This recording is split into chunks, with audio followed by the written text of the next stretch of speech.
Welcome to the DRF College Sports Podcast, brought to you by DRF Sports.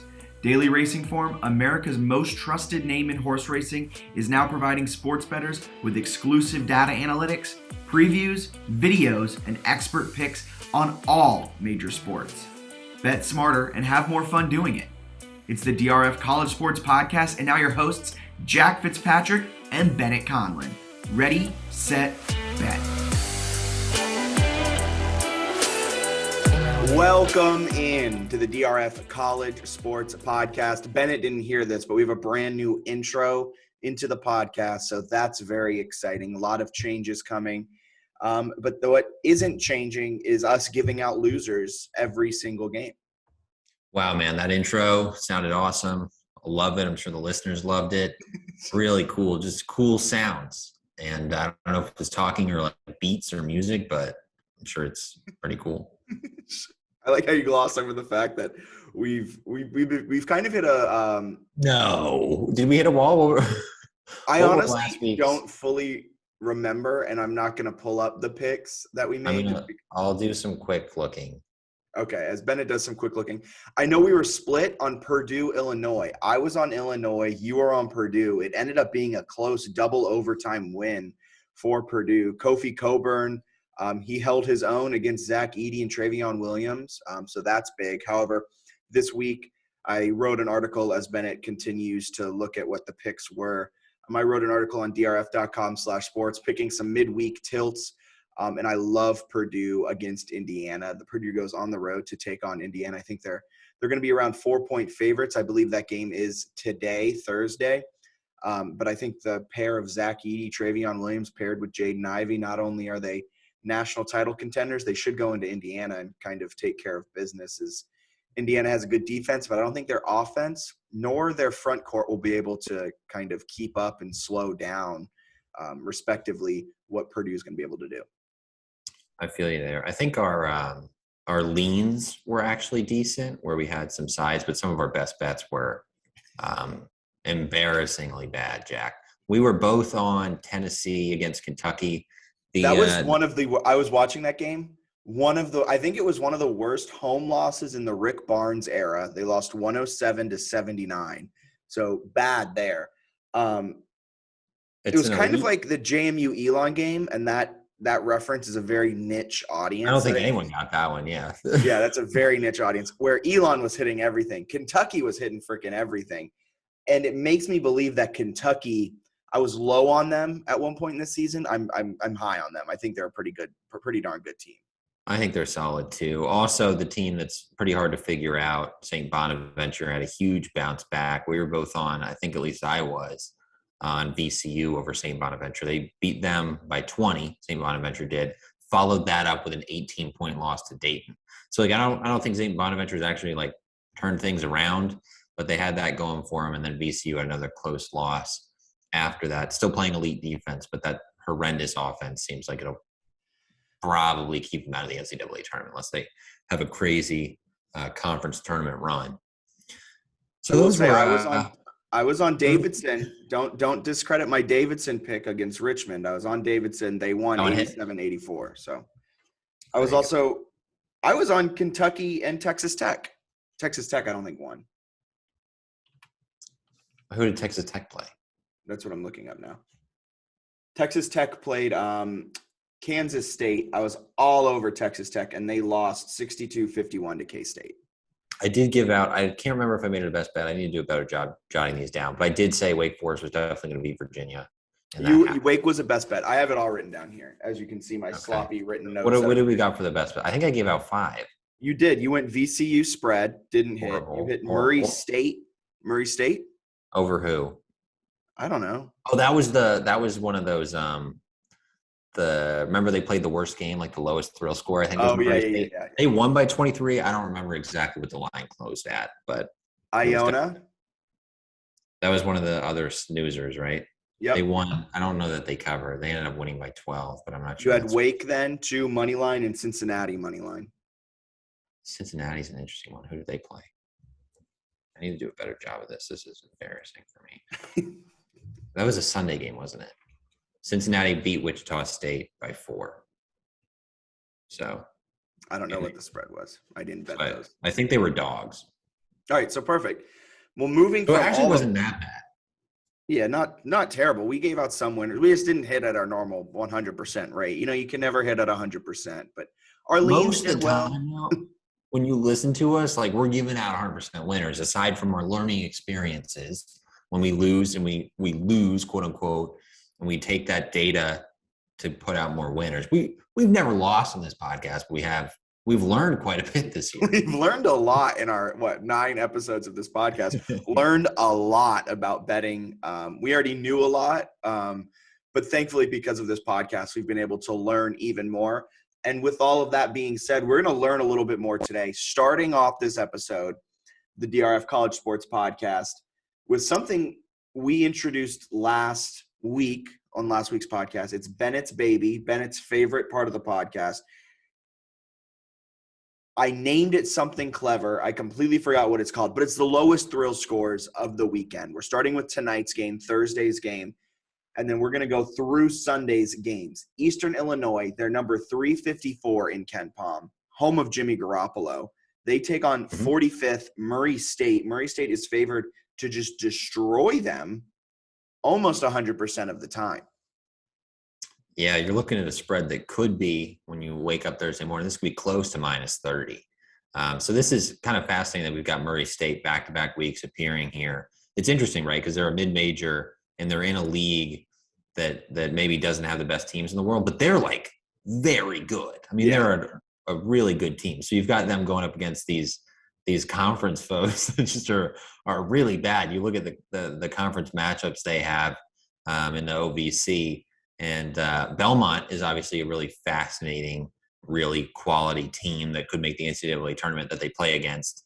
Other than that, they should kind of blow everyone out. You're looking at pretty much every game on Ken Palm is double-digit spread kind of thing. So they just played Eastern Illinois on the road on Monday. It's kind of an interesting scheduling thing. I think it was a makeup game they had.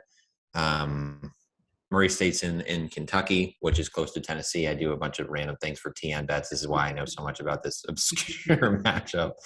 They won that one by, I think it's 26. I'm doing my math correctly, and I believe I am. So they won that by 26. That was on the road. I don't know on this one because this is interesting. They're obviously going to win the game. I don't think that'll be close. But it's the spread. If it gets up to 30 points, do you think they're going to beat Eastern Illinois by 30? We'll set it at 30. Eastern Illinois, I believe, has quite literally the worst offense in college basketball, which I love for them. They're horrible. So I actually think Murray State could win it by more than they did. The issue that I have here is what's the motivation level of a team you just beat by 26? Now you're coming home. Like, do you get up 15 and cruise? I don't know. But I'm putting my eggs in the Murray State basket. All right. So putting eggs in the Murray State basket, I dig it. Next up is going to be Friday. Central Connecticut is going to go to St. Francis, Pennsylvania. St. Francis, Pennsylvania is favored to win by 8. 77% of the time they are winning this matchup. Central Connecticut is number 343 according to Ken Palm. St. Francis, Pennsylvania, 295.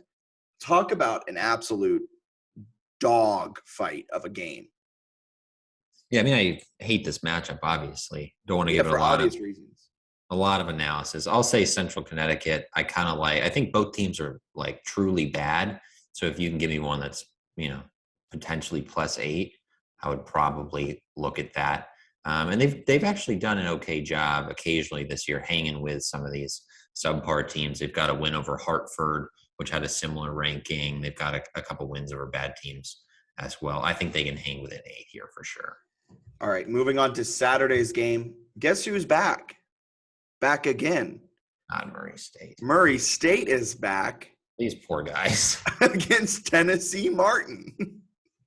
I'm just going to keep riding the Murray State train. They're one of the, so far this year, I think, earlier this week, I want to say they're 10-4 ATS, which takes out, I know people are like, well, they're 15-2 overall. How are you only 10-4? They've played 3 non-D1 teams, so those games don't have those spreads in them, and they've obviously had blowout wins and all those. I like them. They're 10-4 against the spread. They've been blowing people out. They're very, very good on both ends of the floor. Some of these teams get into the top 50 because they're elite on one end. They tend to be really good on both. So I think that, if you don't necessarily need to shoot it great because you can rely on the defense, or if your defense has a couple bad possessions or stretches, your offense can pick you up. So let's ride the Murray State train until they kind of cool off against the spread. So we got double Murray State picks, and we got a Central Connecticut pick. And then last but not least, it's Georgia Tech against Clayton State, but there's no line for that one because I don't think Clayton State is a real team. So we'll go to the next one. St. Francis, New York. We had the St. Francis, Pennsylvania. We're going to St. Francis parlay, apparently. St. Francis, New York, they take on Bryant. Yeah, Bryant's quietly playing some of the best basketball in the country right now. People aren't talking about it now, but they've been on a little bit of a stretch where they've been pretty solid. And they're at home for this one. They tend to be a lot better at home. They've been competitive in some of these games. They're not good. Like, I want to make that very clear. They played Houston this year, and I don't know if you have it up, Jack, but I want you to guess the Houston Bryant final score on December 3rd. 101-72. It was 111-44. Oh my God. So it's not an elite basketball team by any means, but going up against bad opponents, they've actually done a pretty solid job of picking off some wins, especially recently. So I'll say that they go in there and find a way to cover that one, even though it's looking like it could be a reasonably large number. I'll go with Bryant. Awesome. Well, we got that out of the way to start the podcast. We love that. The low thrill scores. Going Murray State. We're going Central Connecticut. We're going Murray State, and we're going Bryant. That's for Thursday, Friday, Saturday, Sunday. Who needs Tennessee Auburn? Who needs these high thrill score fun games? You should just keep it locked to Hattiesburg. That's for tonight. We're recording on Wednesday.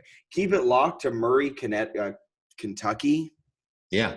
That's where you I will say Murray State games are actually like possibly worth watching because I think they're a team that come March could pick off some NCAA wins, but the actual matchup itself sucks. But they're a good basketball team. They're just in a tough spot there with some bad conference foes. Yeah, I mean it's like Gonzaga's in the WCC, the 4-bid WCC, so you can't even use the West Coast Conference as kind of a comparable. And we got a big one with Gonzaga on Thursday. We do indeed. Gonzaga Thursday takes on San Francisco. This is going to be huge for San Francisco's resume. It would be huge if they win, of course, duh. But it would also be huge if San Francisco, the Fighting Gales, can just keep it close with Gonzaga in the first place. Right now, they're favored to lose. So they're not favored. That was a stupid way of saying it. I also believe they're the Dons, the disrespect. Wait, who's the Gales? St. Mary's. Man, I've been so high on the WCC all season. I need to get that right. I need to get their mascots right. All right. San Francisco takes on Gonzaga. Gonzaga is favored to win this game by 17. Gonzaga is the number 2 team offensively, according to KenPom, a top 16 team defensively. They have a fast tempo. They shoot it quick. They have Chet Holmgren. They have Drew Timme. They have Andrew Nebhart. Their bench is coming alive. All signs point to Gonzaga being a darn good basketball team, playing like we all expected them to. They're number 1 in the AP Top 25. That's a separate conversation because I think Auburn should be number 1.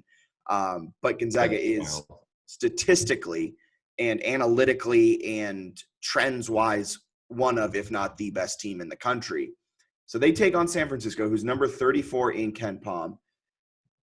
I almost picked this to write about in my midweek college basketball betting guide because I think San Francisco can cover this spread if it is at around 17. Yeah, I think what I'm about to say kind of goes into that and also is maybe big picture. But the recent results, you look at Gonzaga after that Alabama loss, especially here in January, they've been absurd, right? So they played Pepperdine, first game in January for them, 117-83. They played BYU. They follow that up 110-84, and then 115-83 against Santa Clara. BYU is the best of that bunch. But like those offensive scoring totals, I know they're operating at a crazy fast tempo, but the efficiency with the tempo is terrifying. You've got a San Francisco team that does a really nice job of playing defense. They're one of the better defensive teams in the country. man, like I agree with you on Auburn and what they've done, but like Gonzaga appears to be just a horrifying force.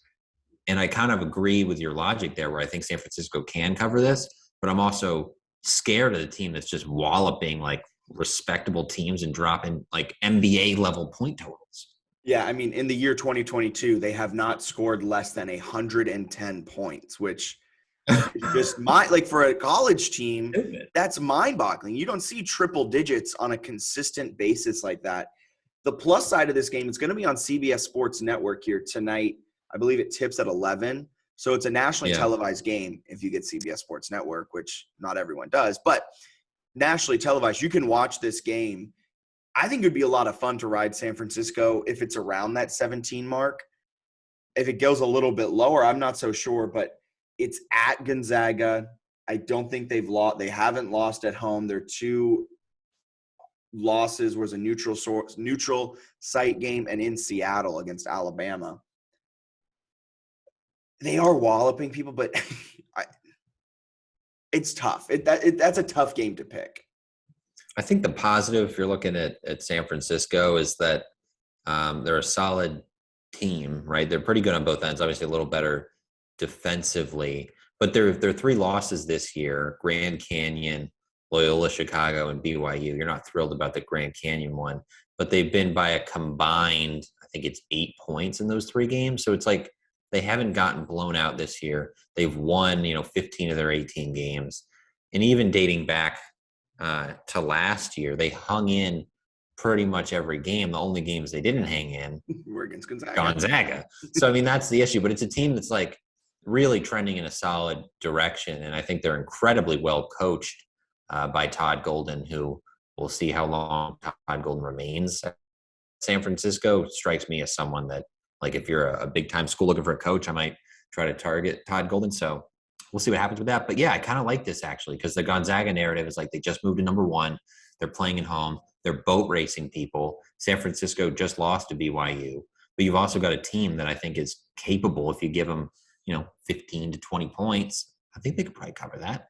I also think that with that narrative, the public will possibly bet this line up a bit. It might open at around 15 and it might close at around 17. Do you think a 2-point swing would be is crazy to think about in terms of this game?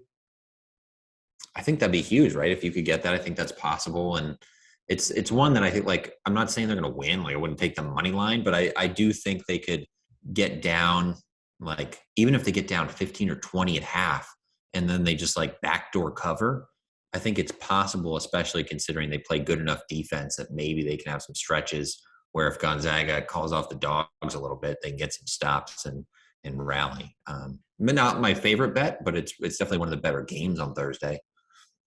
Yeah, it's going to be a fun game. And if you're up at 11 p.m. Eastern, definitely a game to watch. Moving on to another fun game to watch for Thursday, January 20th. It's got to be Purdue, Indiana. I talked a little bit about it at the jump of this. Let's dive a little bit deeper into this game, and then we can move on to Saturday's full slate. But for this game, I really like Purdue here. They're only favored by 3, according to Ken Pom. Purdue's coming off of a double overtime loss to Illinois, and this is where I get a little bit hesitant. Is this a letdown spot? Is this a spot where they're coming off of an away game where they went to double overtime, then 3 days later they're traveling to Bloomington, Indiana, and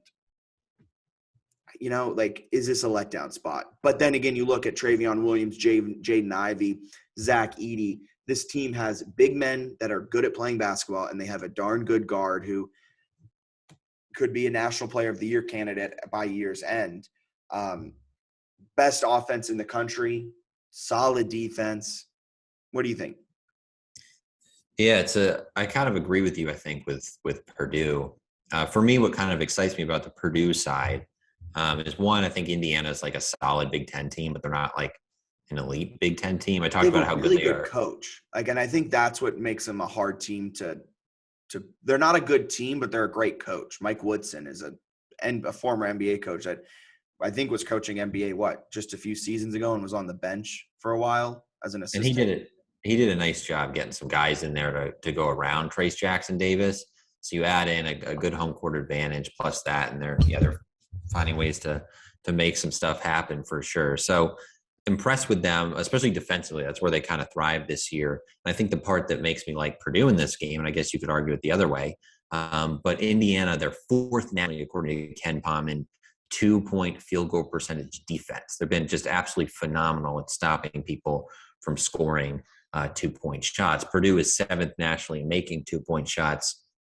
I'm going to go out on a limb and say that's because they have two freakishly good 7-foot players who are also tanks. Like, I would much rather take the team that seems to me almost impossible to stop from scoring 2-pointers and also shoots the 3 really well against the team that kind of has its calling card of stopping people from making 2s, because Indiana, for most of the season, is not facing 2 elite 7-footers, right? They're not playing Gonzaga with like a Timmy and Holmgren or something like that.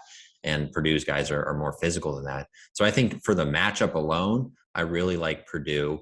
I also think the double overtime win maybe gives them a little confidence boost. They played incredibly good basketball all season. Their 2 losses are really competitive losses to Wisconsin and Rutgers.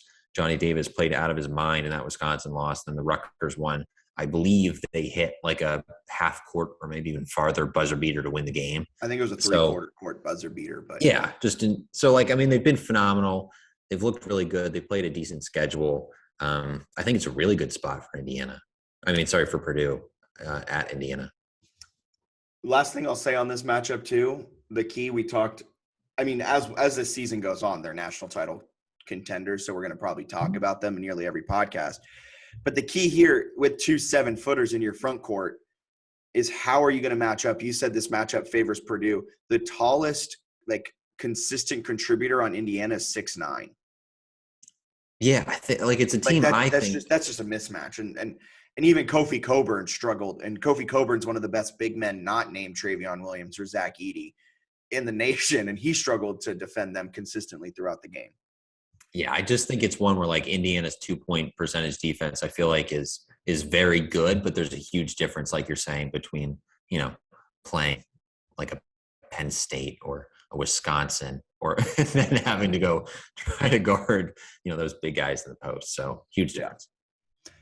All right. Is there any other game on Thursday you want to hit, or do you want to jump on over to Friday? That's a good question. I've been on the Chattanooga train for a while, although I think they've had some semi challenging injuries. So I'm going to stay away from them for the time being, but kind of interested in looking at them maybe in the future. There's not a ton on Thursday that really stands out, kind of a slower day. The other one that I think is sneaky good and might actually be a best bet for me is Utah State.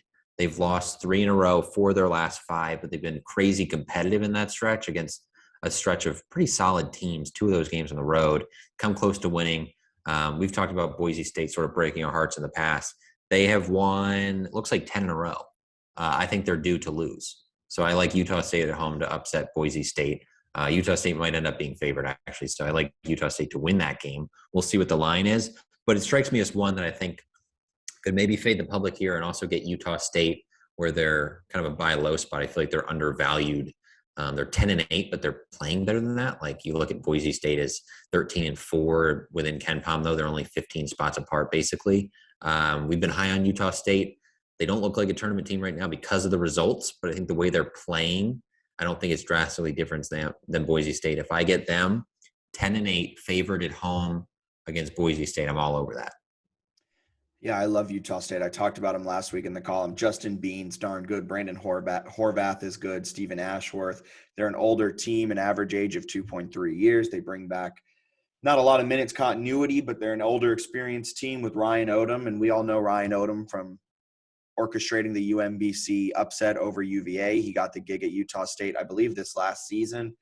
And I think this is a team that could find themselves in March Madness in the big dance at the end of the season because they could easily win the Mountain West Conference. Yeah, they're 1-4 in conference, but like you said, they've just been really competitive. And they're a team to kind of watch when it comes there. They might be underseeded because of a poor start. They're not going to win the conference, but they can compete with Boise State. They can compete with San Diego State. They competed with Colorado State. Wyoming is sneaky good this season after being bad for a few years, but they competed with them. I really like Utah State to take down Boise State. And if you can even find that at plus money, maybe right when it opens, that's a fantastic bet. Moving on from Thursday, we're hitting Friday. Friday's a little bit light. A Big Ten matchup, a couple good Big Ten matchups. There's also St. Bonaventure on there, but we'll start with Youngstown State against Cleveland State. I think that's the game everyone's been circled on their talent. No, we'll start with Michigan State at Wisconsin. I think Wisconsin wins, but what are your thoughts? Cleveland State has been playing sneaky good basketball in the Horizon League, to be honest with you, because I was checking because there's a former JMU guy who transferred to them and has been contributing a decent amount. So they're interesting. Michigan State, Wisconsin, Deshaun Parker. Oh, I forgot he went to Cleveland State after a quick he went to pass. Appalachian State, and then now he's at Cleveland State, and he's actually done some nice assisted turnover stuff and shooting the ball a little better for them. So might play in the NCAA tournament. We'll see. But Wisconsin's playing incredibly well. I tried to fade them when they played, I think it was Ohio State last week. That did not go well for me. So I'm going to stay away from this one. What are your feelings on it, where you got a Michigan State team that is coming off a loss, but they have been really good this year, probably a really small spread? Do you think Michigan State stands a chance to go on the road and pick up a win?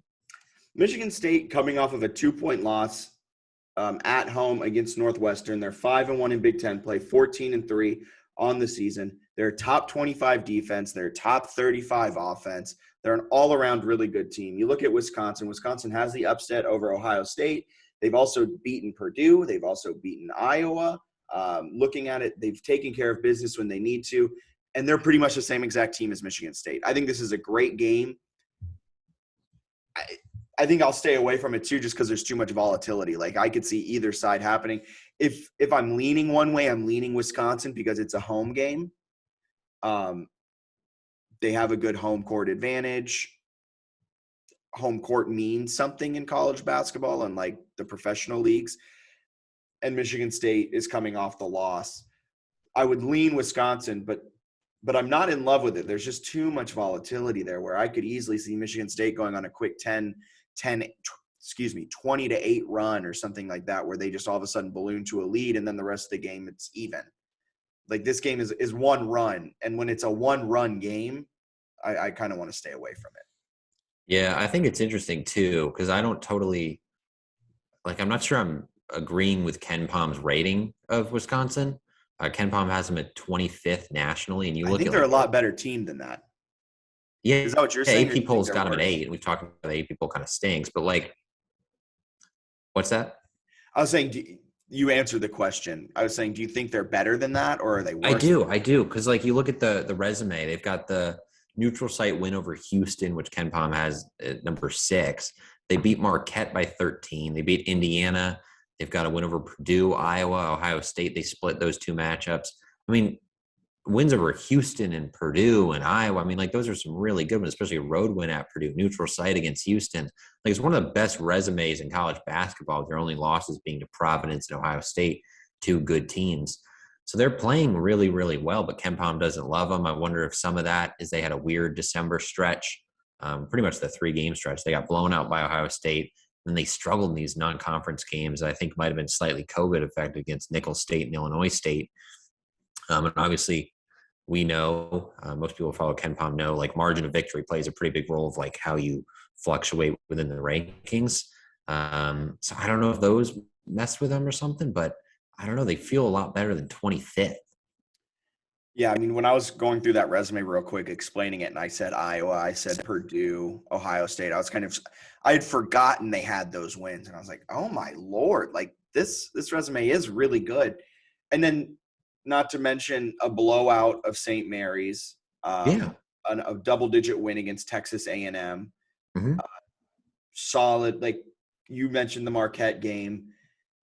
Beat Northwestern pretty well, 1-point win against Maryland. But, against all these top 100 Ken Palm teams, they're beating them, and in most times, they're kind of blowing them out. So I think Wisconsin is definitely the lean here, but Tom Izzo coming off of a loss, I could see Michigan State pulling this one out. And if it's a close spread and Wisconsin is – I would want to bet this game on money line. let me know if this makes sense. Yeah, I'd want to I bet think this so, game too. money line because it's just too crazy. But I'd want to bet the dog. And if Wisconsin was the dog, which they won't be, I think I would bet this game, which, like, no shit, they're plus money. That's great value. Of course you would bet that. But, like, I wouldn't bet them at minus money because they're probably going to be like minus 200. Yeah, I mean, it's going to be interesting to see what it is. It could certainly be around that mark. So it's going to be interesting. I think I would probably play like the number and if there's any line movement one certain way and you can see the percentage of money bet and that kind of stuff, then I would maybe consider that as a factor. Otherwise, it seems like a game that maybe Friday night, if you have nothing going on at 9:00, just turn FS1 on and watch and don't put money on it. But that's just my lean on that one. I agree. So outside of that, we got Friday's Illinois, Maryland. Yeah, Maryland's been just abysmal, man. Yeah, I don't think there's much to talk about with this game. I mean, Michigan kind of blew out Maryland last night, right? Yeah, they've been getting stomped. That was not a good game for them. Which, they've made the coaching change already. They're 1-6 in the Big Ten. Like, there's not, and their one win is a double overtime game against Northwestern. Haven't shown a lot that I'd be thrilled about. Only positive maybe is they play a little bit better at home.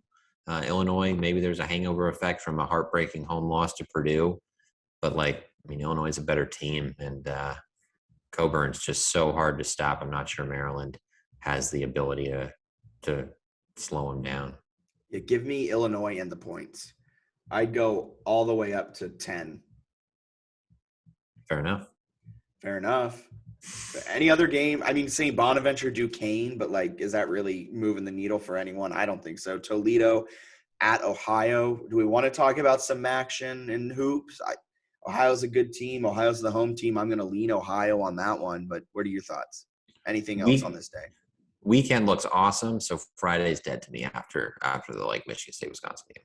All right, perfect. So we're moving on to the weekend. Yeah, this is a packed weekend. We have Kentucky at Auburn, LSU at Tennessee, Baylor at Oklahoma. I mean, you just go through this upper echelon of games. We can't talk about each one, so we'll probably pick 3 maybe to talk about. And it might just be the top 3 here. Let me know if you want to go differently, but we have to start with Kentucky at Auburn. Auburn's the best team in the country right now.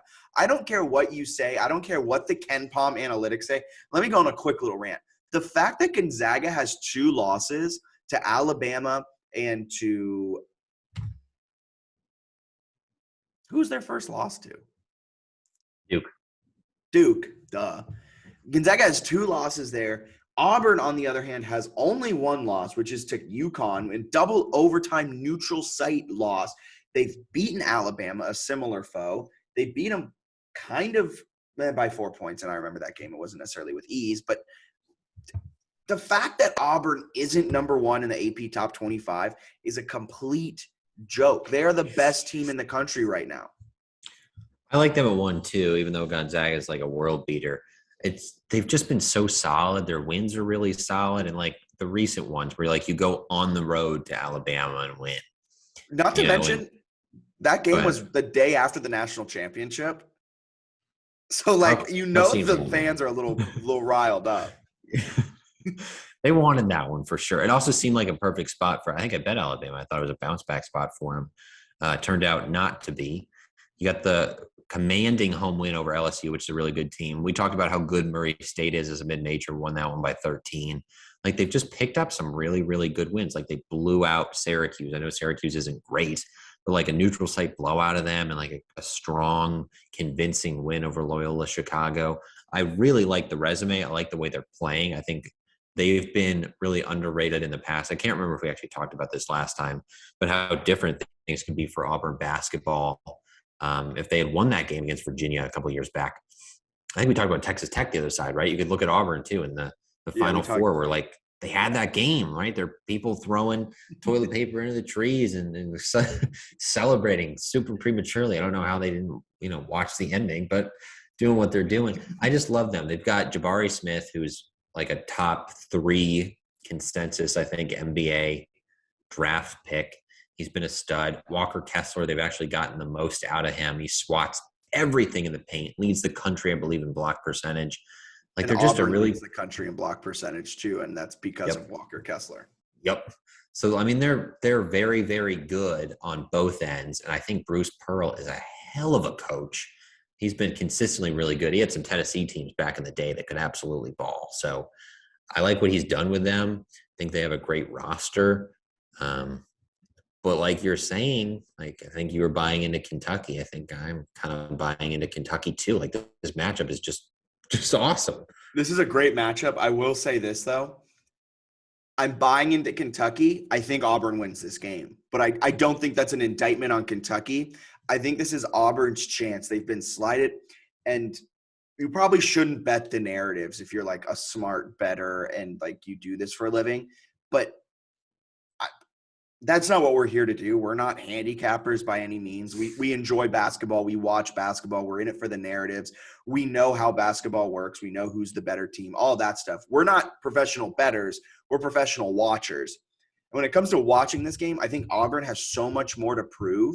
I think Auburn feels slighted. They're going to play Georgia here, I think either tonight or tomorrow.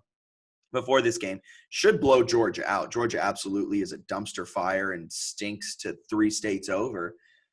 But this is their chance for Auburn to really show the world that, hey, we mean business. We're a good team. I think they're going to take it to Kentucky. Maybe not a blowout, but I think Auburn wins this game, and I think it puts the country on notice. I think I'm going to stay away because part of me really wants to take Kentucky. The thing that scares me with them is they're 1-2 in true road games. The one win is at Vanderbilt, and like aside from the benches being under the baseline, like there's not really anything scary about playing at Vanderbilt. Also, they got to fix that, man. Why are the benches there? It's one of the dumbest things. I haven't watched a lot of Vanderbilt games recently, but just a horrible court setup. I think that's the reason the program's struggling. So worth noting there. But like they lost not because of Jerry Stackhouse's lack of coaching ability. No, definitely not. They but no, for Kentucky, I was saying they're not a bad team. Like a Notre Dame loss on the road, and then LSU, they kind of looked a little overmatched, and LSU like tried to hand that game away at times. Still won it. But I have been impressed with Kentucky overall. Like the blowout win against North Carolina, the blowout win over Tennessee. That gets me excited. But what Auburn's doing at home, I'm probably too scared to end up betting this game, even though part of me thinks maybe it's a statement for Kentucky.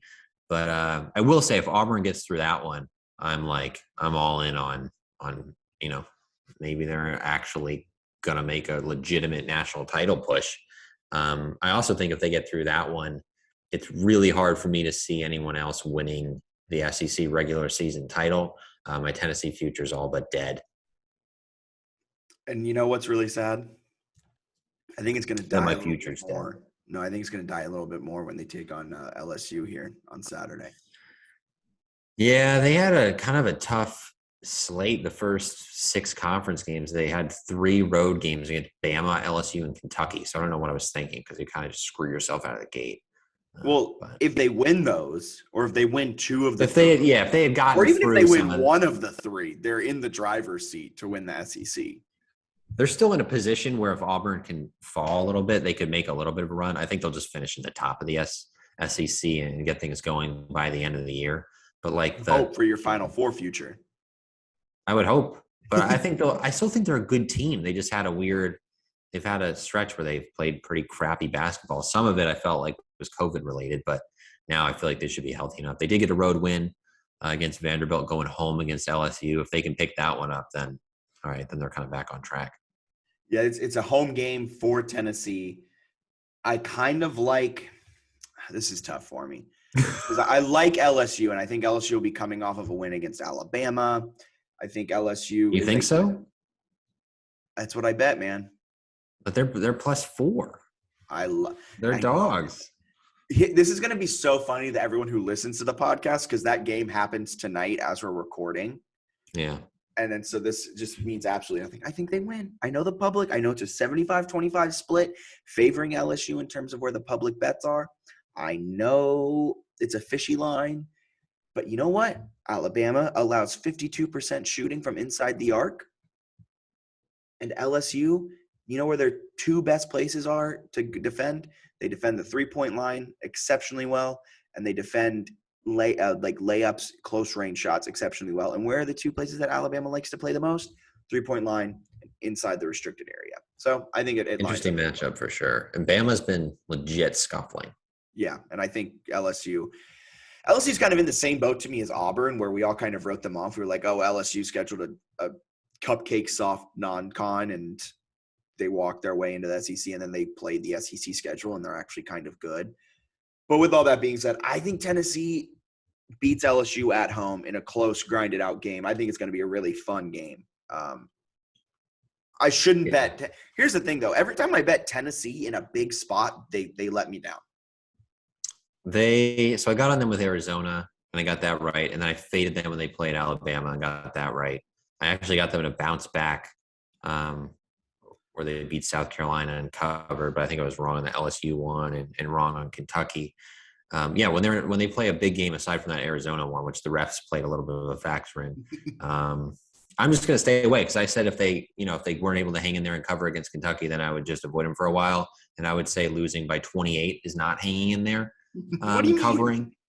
So unless I took like an alt line of like plus 30. So I'm just going to stay away from them. They're definitely better at home, but like I want to see a lot more from them. They seem a little discombobulated. I think they can figure it out by the time conference play ends, but they strike me as like a 5 seed now. I'm glad we both are going through these growing pains with an SEC team. Yours is with Tennessee, of course. Mine's with Alabama, where we're now starting to kind of fade and or just stay away from altogether. I'm really glad we're going through this together. Yeah, it's fun to have some SEC struggles. It's heck of a basketball league. And do you want to go? I'll let you pick the third game for Saturday. Where you want to go with this? Because we could go Baylor, Oklahoma, or we could just pull a rabbit out of our hat and pick something completely different. We could. Baylor no longer undefeated, but still rated very highly by Ken Pom. I kind of want back-to-back losses. Like that was crazy. That was. They bounced back nicely with a road win at West Virginia, but close though at some points. Sorry, I'll stop interrupting you. No, super competitive. I'm kind of interested in some ACC talk generally, and then I think that this game ties into it. So you got on Saturday, you'll have Miami is hosting Florida State. So this is a relatively important game between, you could argue, based on some of the metrics, that they're bubble teams, which an interesting argument for sure.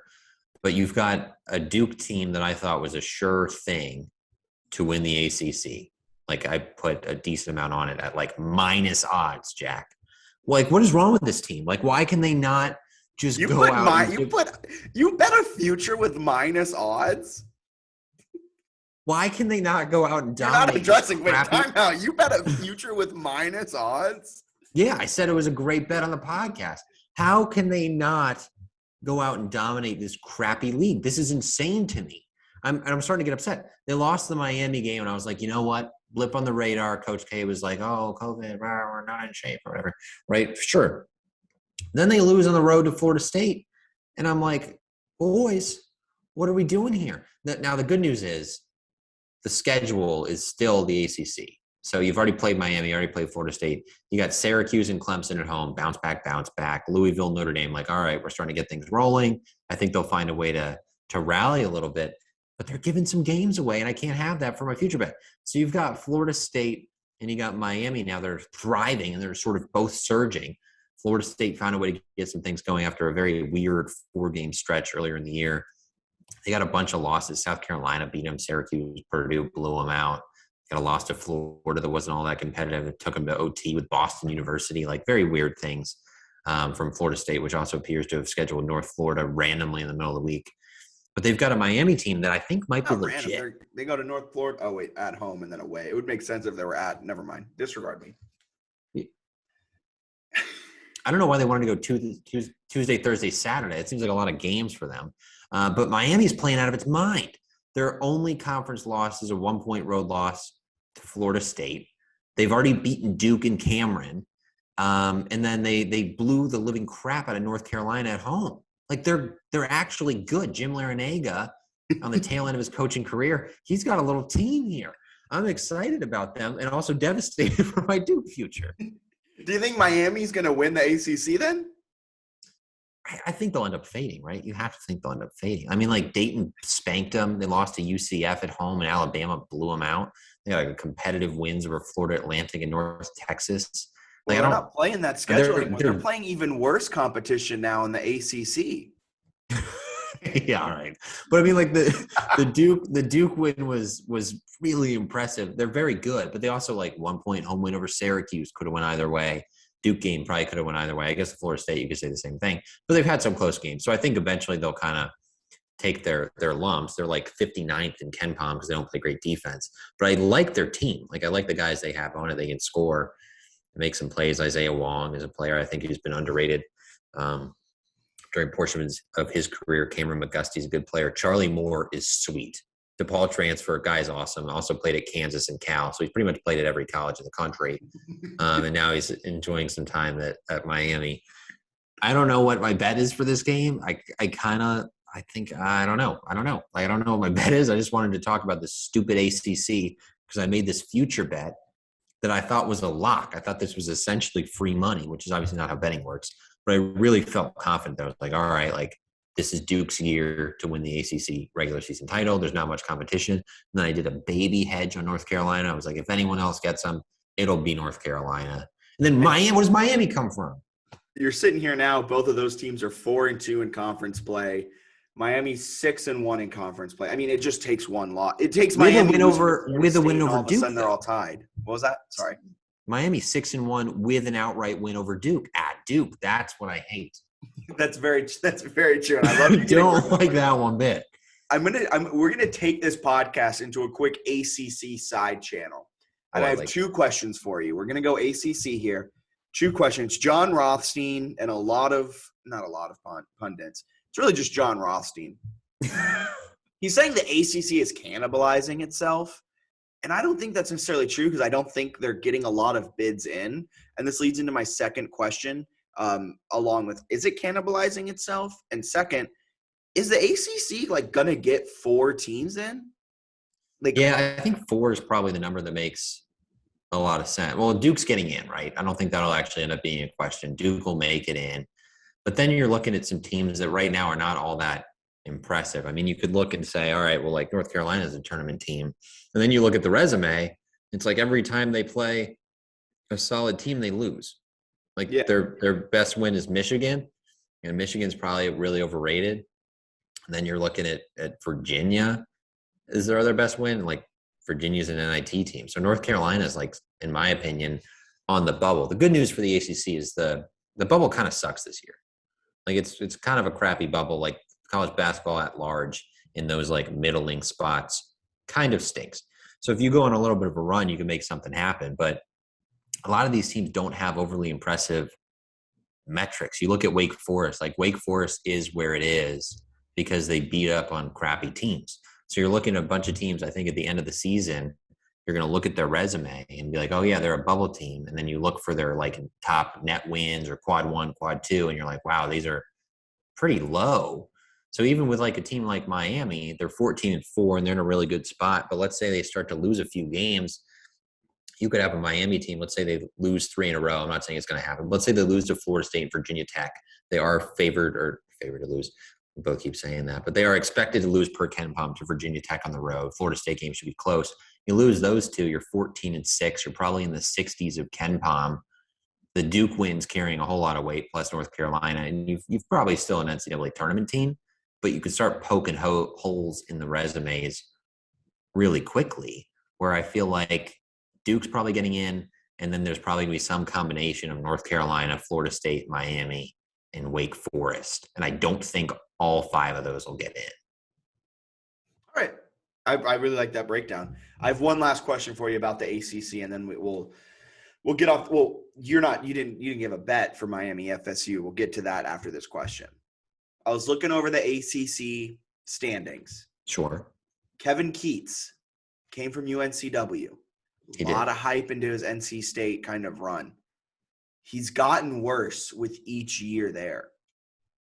Is his seat hot? Yeah, I think there's a pretty good chance they move on.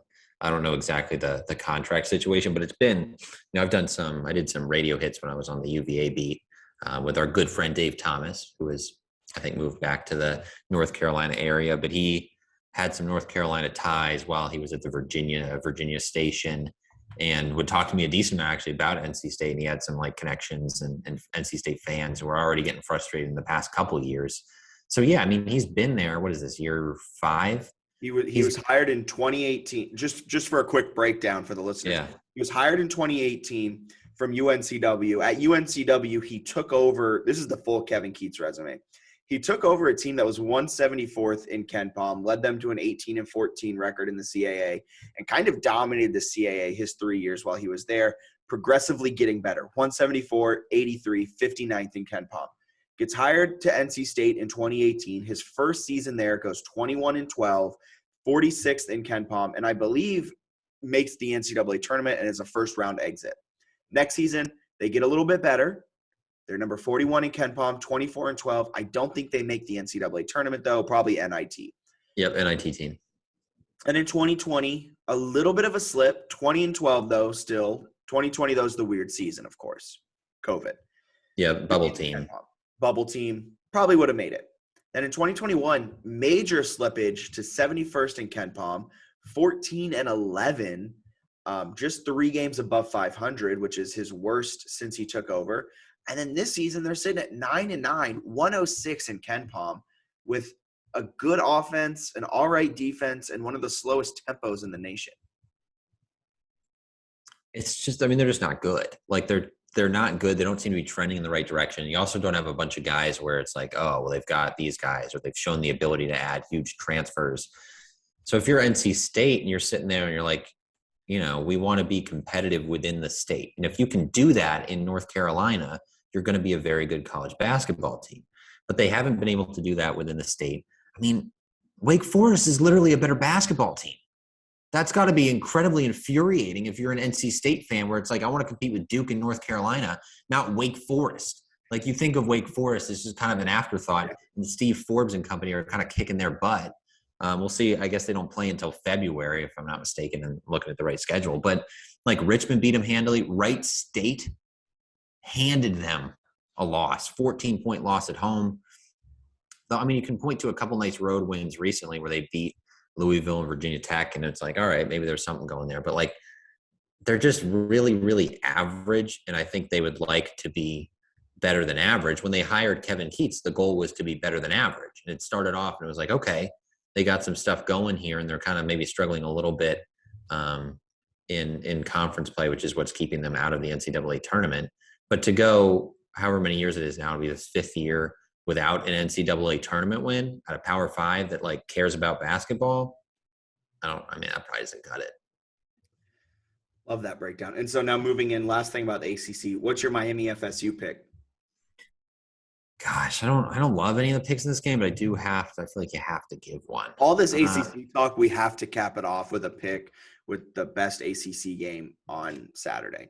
I'm going to say that I would take Miami because I do like that they're at home. And I think with the rivalry, I think that place, given what they've done recently, I feel like the fan base students are actually gonna be like, you know what, this is kind of cool. It's on a Saturday. Let's go out and support them. So I think the home atmosphere is going to be really solid. I think they'll find a way to edge out Florida State in what is probably going to be a really close game. And Florida State thrives by forcing turnovers. Miami really does not commit that many. That's because they have electric guards, including Charlie Moore, who is just really, really fun to watch, and one of the best assist to turnover guys I think you'll probably find in the ACC. So he's solid. I'll take Miami in that one. I'm going to take Miami too. After all that talk about the ACC, all that talk about Miami early on in that discussion, you sold me on Miami, and I have faith in them. They're a fun one. They are a fun one. All right, moving on from Saturday, we'll hit a couple quickly here on Sunday. We won't go too in depth. Just because Sundays, we say this every week, Sunday's a little bit hard because there's like 1 or 2 games between now and when they play on Sunday. So kind of hard to get a vibe. Quick, just let's do I'm going to throw some games at you. You give me a quick pick with a very quick breakdown. Xavier at Marquette. Xavier's favored by 1. Marquette's playing really well. Like really, really well. Here's what I'll say. I will play this one based off of the Wednesday night result for Marquette. So if Marquette like plays Villanova really close or something, or finds a way to win that one on Wednesday, then I'll flip the other way and take Xavier in the kind of a letdown spot for Marquette then. if Villanova does what it's supposed to do and takes care of business against Marquette, I'll take Shaka Smart and the boys on Sunday to pick up a really solid home win because they have been trending in the right direction. You want to hear something kind of a hot take? Oh, yeah. I don't think and now I'm looking at the analytics, and maybe I'm just completely dead wrong on this, and maybe I'm just focusing too much on the Syracuse game earlier on in the season. I don't think Villanova's that great of a basketball team. Like, I think Marquette can win tonight. I also don't think Marquette is – I mean, not Marquette. I don't think Villanova's that great. They are – like, Ken Palm's got them at 3. Yeah, that seems way – like, to me, they're like a top 20 – like, they're in the 20 to 12 range. They're those 8. And then I actually think some of these I like lean with what the AP poll has, where they got Villanova at 11. Doesn't that sound way more accurate? I would even bump them down a few spots, but yeah, 11 seems about right. Yeah, I mean, you look at like Gonzaga, Auburn, Arizona, Purdue, Baylor, Duke, Kansas, Wisconsin. I'm pretty much taking all those teams over Villanova. I'm tonight. We're recording on Wednesday night, so when this comes out on Thursday. Last night, I'm taking Marquette to cover a double-digit point spread, which is what Ken Palm's predicting to happen. And, I mean, shoot, I might even sprinkle a little bit on Marquette money line. Wow, big Marquette guy here. Let's see what the actual line is today. Wait, Marquette's at Villanova. I'm not sprinkling Marquette money line. It's at Villanova, but I think they can cover. Yeah, it's in the 13.5, 14 range. Yeah, I'm loving Marquette there, but like you said, but then here's everything that I just said. Backtracking it, I like Xavier over Marquette on Sunday. I think they've got a pretty good team. Moving on, Michigan, Indiana. Who do you got? Oh, this one's easy. I'm like, I think this one is one where Ken Palm again is just like Michigan sucks. Like they're not any good. They have some like guys you'd think would be better than they are. But they haven't done anything to show me other than like beating up on this disgusting Maryland team that they're actually good, especially on the road at Indiana. Don't discount their win against Buffalo to open the season. Ken Palm says -3. It's got to be like it's going to end up being like -7 or something. Like it's not going to be -3. There's no way that's right. Yeah, so I think that'll be a nice, potentially a nice Indiana spot. Yeah, so these Sunday games, I'm just going to stop talking about them because they're too convoluted to get into because of everything that has to happen between now and then. So we're going to wrap it up the way we always wrap it up with some best bets. We could do the high-low parlay. I personally don't have one that I'm in love with that I want to share. So I think best bets is the way we wrap this one up. Okay, I think that's fair. I'll start rolling here a little bit. And one that you can actually do high-low if you want. So I like the Purdue-Indiana spot that you were talking about on Thursday. So I think Purdue to cover at Indiana, I kind of like that. I think I'm going to combine that and then Utah State money line. Or we'll just do Utah State spread. I think they'll be favorites. We'll take them. Who cares? Utah State spread. They're playing Boise State at 9 o'clock on Thursday. You want to parlay those with a high-low, go for it. Those are my two on Thursday that I like a lot. So probably my two I really like the Thursday matchups, but those are some of my favorites there for sure. And then looking ahead, I don't know, on the weekend, I kind of think I'm going to take NC State Saturday at home against Virginia. So I'll say that'll be my. This is best bets. That'll be my third. NC State Saturday to beat Virginia. We'll just go money line on that one. I think NC State is pretty mediocre. I'm very low on Virginia, and NC State actually tends to kind of do an okay job. At least they have in the last couple of years when Virginia goes there. So I think NC State's going to pick up kind of a crappy win over Virginia Saturday at home. So to recap, you got a Purdue spread, Utah State spread because you think they're going to be favored, and then NC State outright win money line. Yep. I think the Thursday is probably where my favorite betting is, and then Saturday seems like the great day to sit down and enjoy myself. Yeah, Saturday's a packed day. I think my best bets, I talked about it in my drf.com/sports, a little bit of a plug there. One of them is going to be JMU -8 against UNCW. I think JMU is a great bounce back spot as Bennett, for those watching us on YouTube, as he has his JMU painting in the background. Clearly, I'm a little bit of a homer there, but Elon against JMU on whatever day it was, they went 12 of 20 from the 3-point line in the first half and absolutely just boat raced them. I think a 23-point win, but they shot 42% on the game from behind the arc. Absolutely crazy numbers that won't be replicated. And UNCW is not that good, and Jamie is a lot better than what they showed against Elon. So I like them to win and cover. I also like on Saturday Auburn to beat Kentucky. I like Auburn in that spot. And then on Money line? What was that? Money line? Well, it depends. If Auburn is plus money line, I think Auburn wins. I think they'll – okay. I think Auburn wins. I'll say that. So I also think they can win by – I'll take Auburn up to -3.5. I like that. But I think they win. So if they're plus money, I'm hammering Auburn. You know what I mean? Yeah. And then my third one, I'm going to go – this is a best bet. You ready for this one? Hold on to your seats and make sure your socks are on your feet. San Francisco to cover against Gonzaga.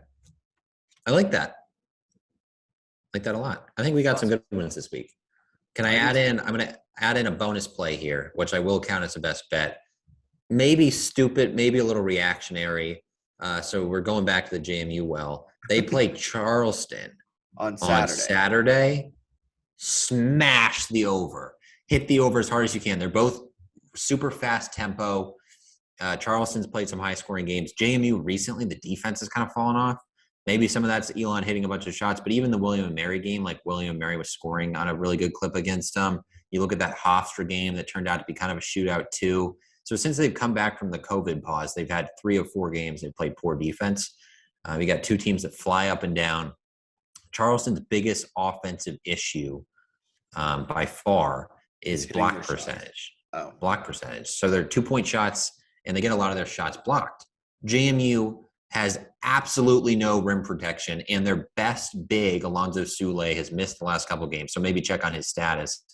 But, like, if you can't block shots against the team that is only real major flaw offensively is getting its shots blocked, that feels like an overplay. So I think the over there with the tempo, they're both actually in the top 25 in terms of the length of their offensive possessions. This is going to be a hilarious game. It's going to be a track meet. I think it's a great spot for the over. Love it. So for Bennett Conlin, share your share where they can find you. I know you mentioned TN bets earlier. Give the people what they want. They want to know where they can follow you. My Twitter handle is at Bennett Conlin, BENNETT. Can't forget the second T. Yep, double T, a lot of double letters in there. Last name CONLIN. Been spelling that out a lot this week, Jack. I've done some moving things, but then I've also been working on some legislative stories for Sports Handle. And you got to call a lot of these state senators who you actually go through like the House or the Senate contact, and they want your name. They pass that to like a legislative aide, and they're writing down your name because the senator, when they're in session, is never near the phone. It's impossible to actually contact these people. But working on it, so I've said my name a million times and left like 40 phone messages this week. So hopefully I get to hear back from some of those people eventually. If you're in Virginia listener, a couple bills out there to allow you, if you live in Virginia, to actually bet on Virginia colleges, which is a sort of a annoying ban that they currently have. Where New Jersey also has it. Yep, if you're betting on, Virginia Tech, UVA, JMU from within the state, they won't let you do that. I think some of the push to have that legalized is because of the revenue you're missing out on, where like, hey, the people in the state want to bet on the teams that they actually care about, which would give you more revenue, more tax revenue, all that good stuff. So we'll see if that happens. I think that'd be fun for the people that live in Virginia, but we'll see what happens there. Yeah, love that. And next time, I think next podcast for all of our watchers on YouTube, on the DRF Sports YouTube channel, I think Bennett might have an additional painting behind him next time. Yeah, we'll see what happens with that. We're working on it right now. Our focus is well, you moved in like 48 hours ago, so I don't have too high of expectations. We want to stop the the potential oven gas leak and maybe get the heat working and unclog the shower drain. Other than that, though, things are looking up. Well, for Bennett Conlin, my name is Jack Fitzpatrick. Thank you guys so much for tuning in. The DRF College Sports Podcast will be back next Thursday to break down even more college basketball action. You guys have a wonderful rest of your day. See ya.